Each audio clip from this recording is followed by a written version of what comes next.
What's going on, everyone? Alex De Silva, happy as Larry Group. I hope you are well, and welcome to your daily dose of happiness. I want to talk to you guys today with regards to it's a prayer, which when I came into recovery, I resisted to say it to start with, didn't really understand why. And then I started to kind of understand the reasons why. The reasons why I resisted to kind of say this prayer. One, because it was a prayer. Two, because it had the word God in it. And I realized the reason why I had so much resistance around this stuff. And it was because I was in so much pain. I was so anxious. I was so depressed. I was so down. I was so low. My life was at the point where I just continuously just wanted to give up.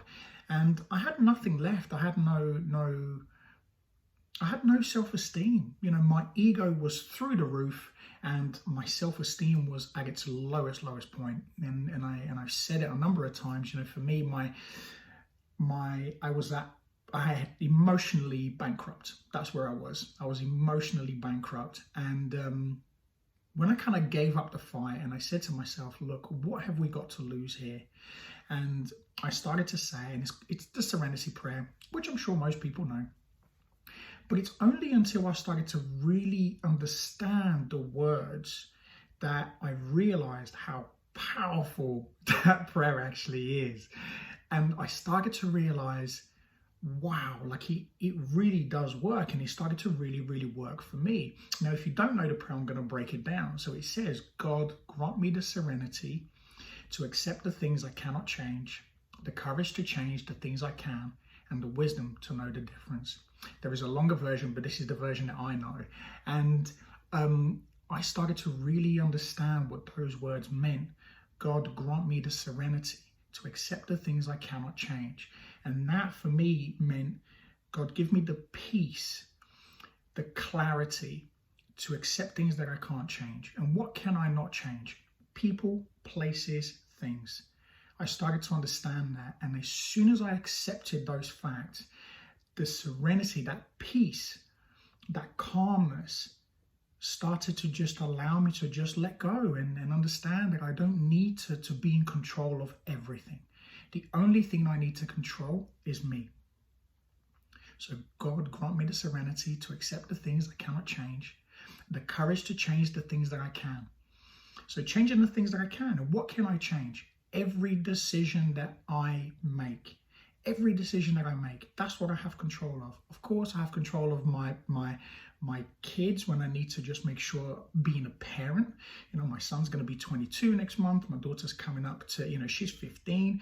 But Ruby is 18 months. So, you know, I still have to care for her.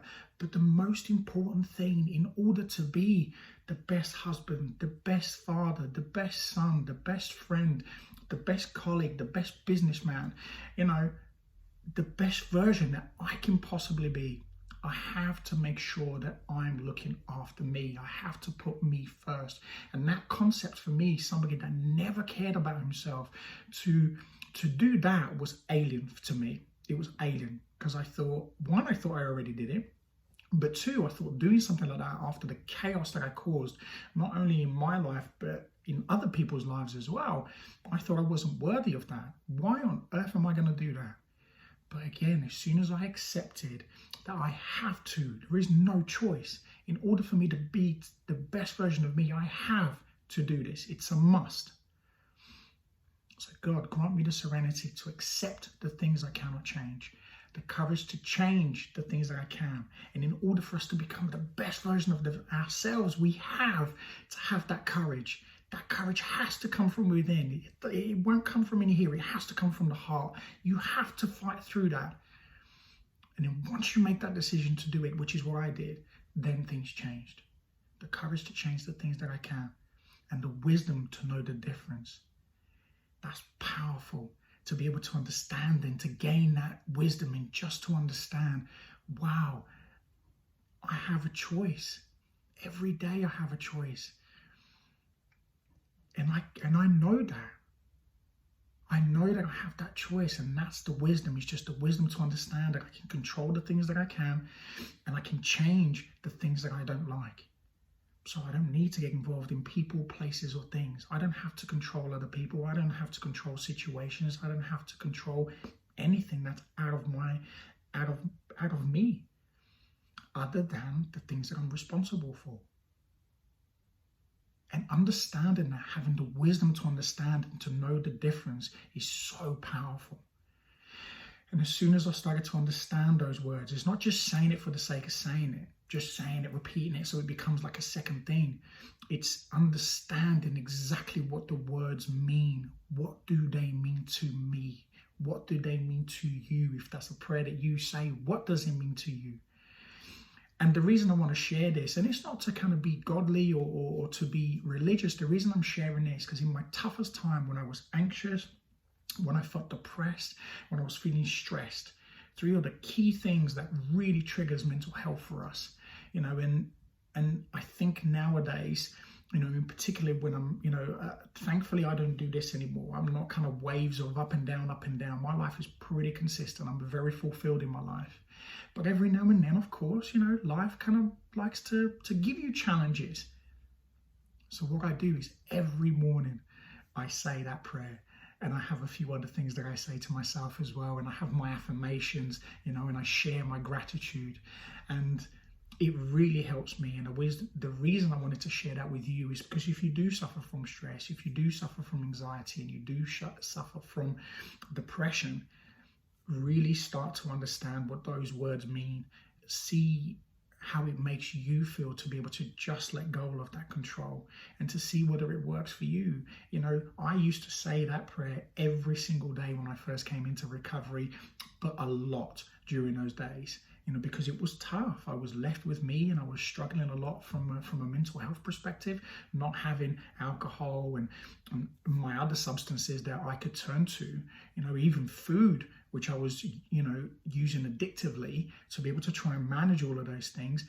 Understanding that prayer and saying that really, really helped me. So I wanted to share that wisdom with you guys because, we're in a world now where thankfully mental health is something that's becoming more and more and more, we're raising the awareness, we're lifting the lid on it. And I wanted to, as always, share wisdom with you guys, share something that if it's Monday morning, I know so many people that love Mondays, but I also know a lot of people that hate Mondays.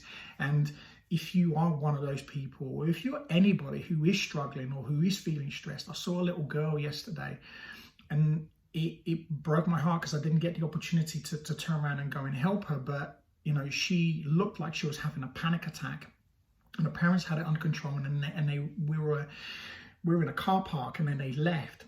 And I just prayed for her, and just to kind of make sure that she was okay, and and it will pass. And I know that feeling, and I know what that feels like when you feel trapped and you don't know what's going on, and it's awful, and I actually said that prayer, and I just, and I asked for her to be okay, and for that anxiety to be removed.